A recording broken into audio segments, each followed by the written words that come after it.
Hi, my name is Sarah Morant. My pen name is S.G. Morant. I'm a writer and classical literature enthusiast, and in this video I want to talk about some of the classic books that I think are best for readers to start with. There's so many classical books out there, and it's easy to get overwhelmed, especially if you pick up something like, I don't know, Crime and Punishment or The Count of Monte Cristo as your favorite or as your first book that you read. And so it's good to have a list of books that are easy to start with, easier to read, and very enjoyable to read as well. So in this video, I'm going to talk about a few of those. The first book on my list is The Treasure Island. I think this is the perfect book to start with as someone who's new to reading classical literature.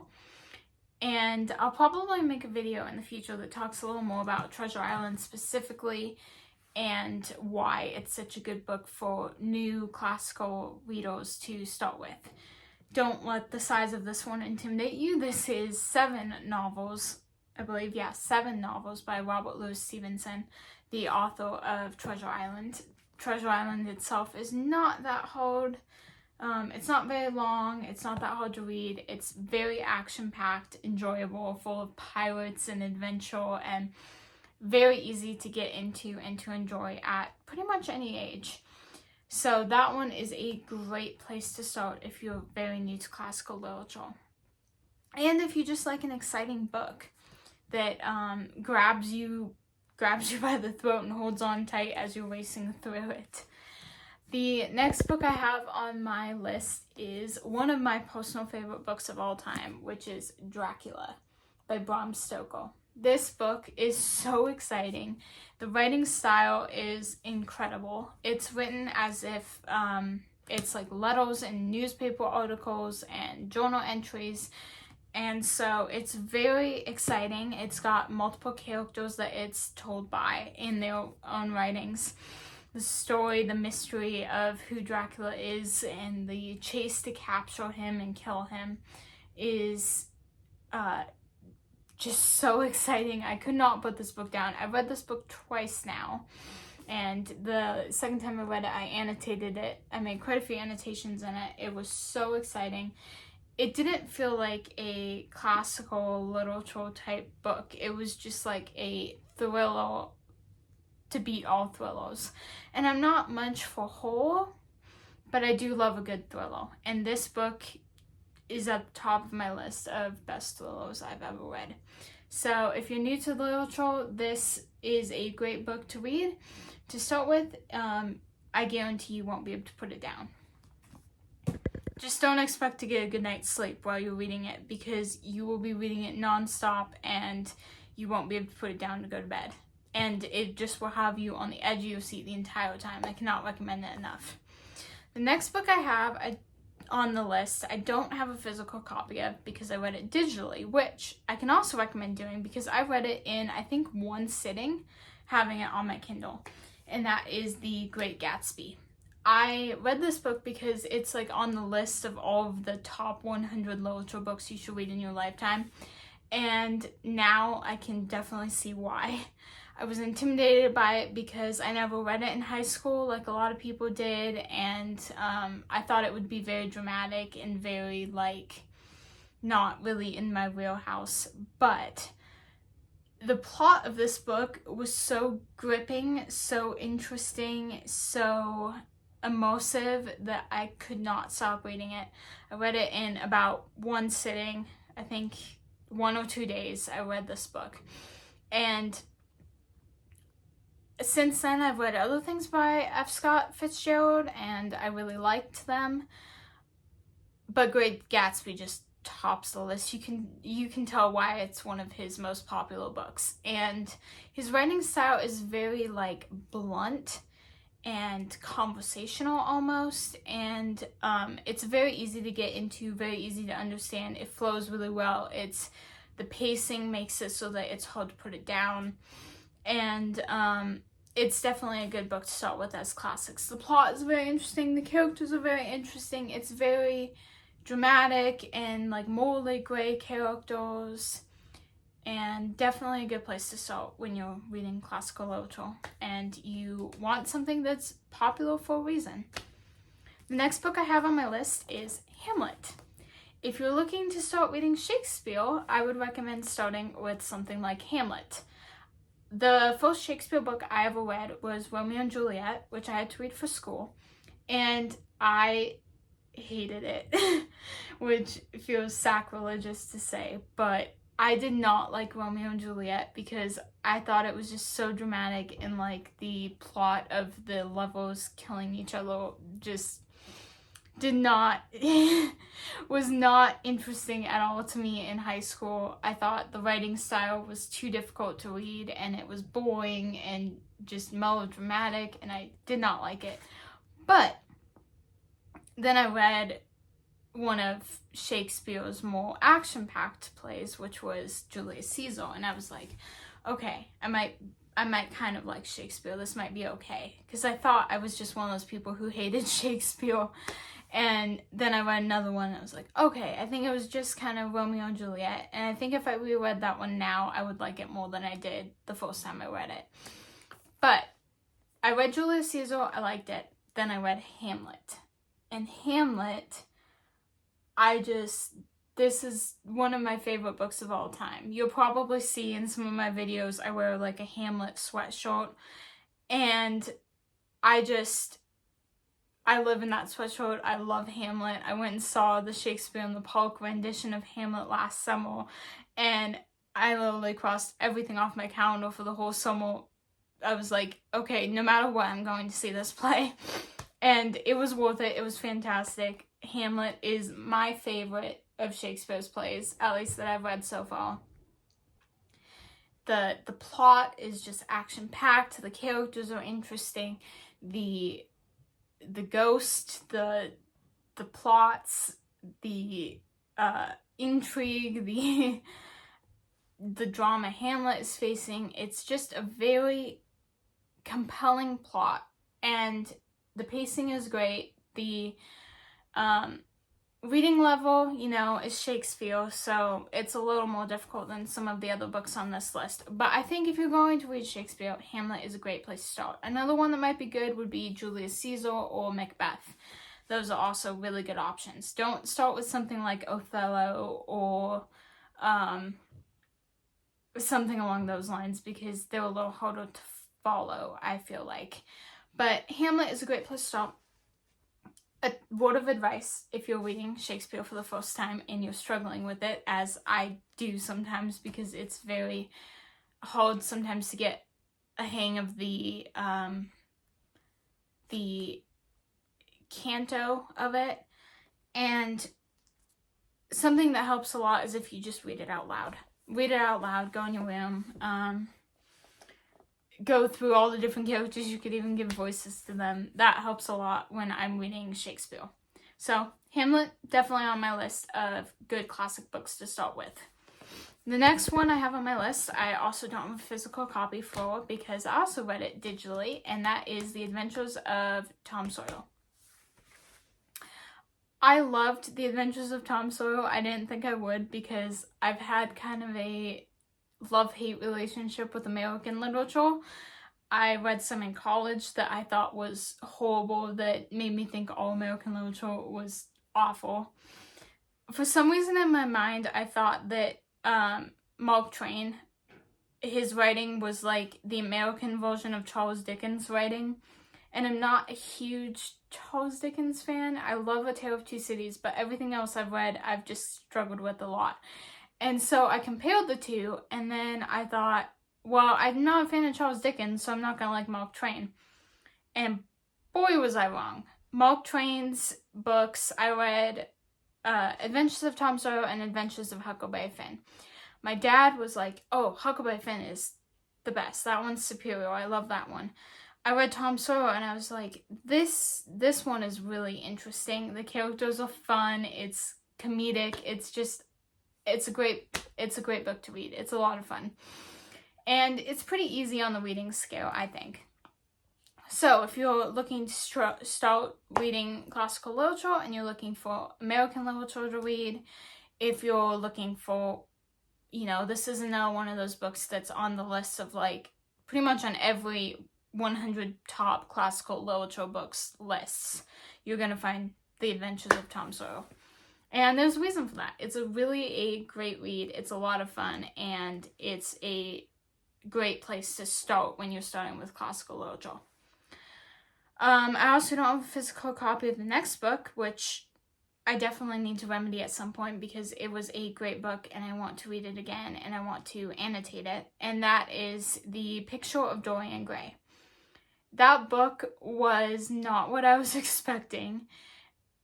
And it was definitely a thriller type book. Like you have this weird thing going on where it's trying to be like this class drama,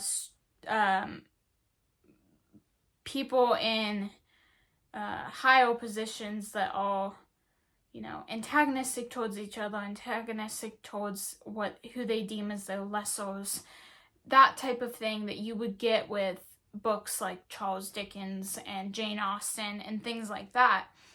But then you also have such a good thriller in the midst of that, and like a mystery and something that's almost akin to a horror novel. And it just was such an interesting read, and I was kind of scared to start it, but it's very short, it's very easy to read. I think I listened to the audiobook of it, and I listened to it in one sitting, and it was so fantastic. I want to read the physical book, I want to annotate it, and definitely a great book to start with. I think it's a pretty easy as far as complexity goes, and the plot is very straightforward and easy to follow. So check that one out as well. The next book I have on my list is Pride and Prejudice by Jane Austen. I've annotated this copy. Let's see, I've read this book twice. I've watched pretty much all the adaptations out there lots of times because my mom loves all of the like BBC drama and the movie and all of that. This, I'm sad to say, is the only Jane Austen book I've read so far. I started Sense and Sensibility and I just didn't finish it. I haven't tried any of the other ones yet. I will read them eventually. Jane Austen's writing is so witty and fun, and the characters in this book are fantastic. If you're a reader, you will relate so much to Elizabeth. I feel like I definitely did. The other characters are fun. The villains are so easy to like love to hate, that type of thing. Darcy is intriguing, and Bingley is like just the epitome of a golden retriever. And so this book was a lot of fun. I definitely enjoyed it. It's one of the few like classic romances, I guess, that I've actually enjoyed reading. A lot of the other ones I've read, I've just felt like the plot just didn't make sense. Like, why would you do this? Why would you do that? Judging the characters for everything they do and feeling like it was so unrealistic. But Elizabeth, her actions in this book, I was like, oh, I do that type of thing too. I relate to that. And it was a great read. It's about like 500 pages, I think. So it's less than 500 pages. So it's not super thick. It's not super complicated as far as classics go. It's like a step up from, I don't know, like The Picture of Dorian Gray, maybe. They might be about comparable, but the reading level is not too bad. And if you're looking for like a romantic type book, even a comedy, this one is great and you will love it. So check that one out. The next book I have on my list is The Hound of the Baskervilles, or really any Sherlock Holmes book. I have the complete collection because I'm a glutton for punishment reading this thing. It weighs a ton. It's really awkward. I have to like read it open on a table. I really need to get the individual books in the Sherlock Holmes series. Sherlock Holmes has inspired my own writing, my own personality so much that I can't even begin to explain it. It was one of those books that I started reading in like middle school age that I kind of never realized was a classic because it was so much fun. And I felt so smart and witty reading them, and I really liked them a lot. The Hound of the Baskervilles is, I think, probably the best place to start. I don't think that chronologically it's the first book, if I'm remembering correctly, but I definitely feel like it's the most fully fledged out of the full-length mysteries that I've read so far. I definitely would recommend reading a full-length mystery of Sherlock Holmes first, because I think it really gives you a feel for like who the character is, what the writer's style is, that type of thing. And you'll read one of these books and you think you're following along, you'll think that you're understanding what's going on, and then you'll get to the end and you'll be like, what? That's what was happening this whole time? I didn't even see that person being behind it. But it will make so much sense when you get to that point. You'll be like, how did I not see that? It won't be one of those mysteries that you're like, yeah, the author didn't really lay the groundwork for that very well. No.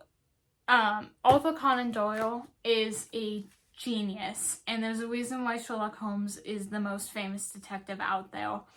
And this is classic literature. So, if you're looking for a classic literature read that's a lot of fun, really exciting, really makes you feel like super smart and that you're following along in the mystery, and then just has so many twists and turns that you can't keep track of it all, check out Sherlock Holmes.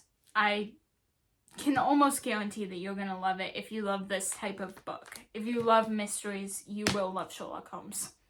So check it out. Hound of the Baskervilles is a great place to start in the Sherlock Holmes expanded universe, or whatever you would want to call that. Next book I have on my list, I just finished reading for the first time ever, and that is The Pilgrim's Progress. This book was, I almost want to say, life-changing. It was so good. The ideals that are mentioned in this book just really struck home. The characters were relatable. Its storyline just really impacted me as a Christian. And it was just a really enjoyable book to read. I read it in less than a week, and it was fairly easy to read. Definitely easier than like Shakespeare, understanding, reading comprehension wise. So if you're looking for something like that, if you're looking for, it's an allegory, so it's like metaphorical type thing, plot line. And if you're looking for something like that, then this is a great place to start. If you're considering reading the Inferno by Dante, then I would suggest reading this first. If I had read this first, I would have got a feel for what allegory was like, and I would have been a lot more prepared to better understand the Inferno. So this is a great place to start before you read something like that. The last book I have on my list, I feel like is not easy to read. It's maybe not the best starting place, but it is the best starting place if what you want to read is Greek literature. That is the Odyssey. This is the epitome of Greek literature. And I feel like everything else you read that is Greek literature is kind of, this is foundational to it. Some of them are set before the Odyssey, and you don't need to read the Odyssey to understand them. However, if you're starting with Greek literature, this is going to have enough action to get you through the really difficult to understand, slow sections of it, whereas a book like the Iliad is a lot of battle scenes, a lot of names to remember. It's like reading Lord of the Rings times 100 with just as difficult names, and some characters have the same exact name and they're on different sides of the battle, and it's not clear who's who, and it's really difficult to follow. The Odyssey is a little more straightforward than that. The hero Odysseus is intriguing, very morally gray. I feel like I read this book for the first time in high school, and I hated Odysseus's guts. He was like my least favorite book character ever, and I was like, this guy's the hero of the story. Why? And I had to write all these essays about, you know, why he was heroic and stuff, and I just was so mad the whole time, and I was always dishing on him as I was writing those essays. And I was like, Telemachus for the win. Odysseus' son is definitely more heroic, I feel like, than Odysseus.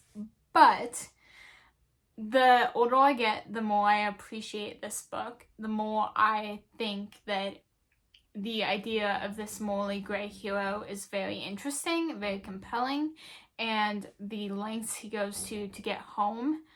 And it's just a very good story. It's very impactful. It's everywhere in all media today. Like, references to the Odyssey are everywhere. And so I feel like everybody should read this book once, and at least once in their lifetime. And if you're going to read any Greek literature, definitely read this one. And so it's definitely more difficult to read, but it's worth the challenge. So those are all the books I have for today.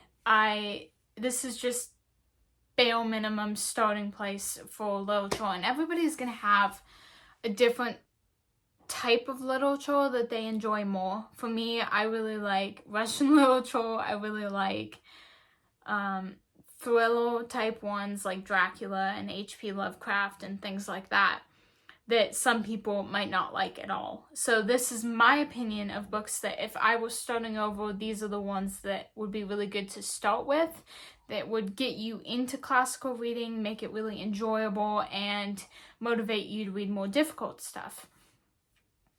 But keep in mind, that's my opinion, and what works for me, what I've learned, definitely will not work for everybody, and their reading style and their preferences. So that's my list, and if you guys in the comments have any other ones that you would suggest as great starting places, let me know. And just in general, any classic literature recommendations, because I'm still relatively new to this. I've been doing this for about 3 years now. I've been reading classical literature actively, trying to read more of it, trying to discover new areas, and every time that I get to this point where I finish a classical literature book, I'm like, oh my gosh, there's so much more that I still need to read, and I don't even know where to start sometimes. So, you know, I'll start with a list of 100 top classical literature books and try to read through them. Some of them I'll love, some of them I'll hate, and any recommendations I can get from other people, I'm happy to have them. At some point, I'm going to do a list of books that I did not like that I read in classical literature, which I think will be kind of fun and cathartic to talk about, because some of them are pretty popular books and I did not like them at all. So anyway, I hope you enjoyed this video. If you liked it, please like it and leave a comment about some of your favorite easy or classical literature reads, and subscribe to my channel for more content like this. Thank you. Bye.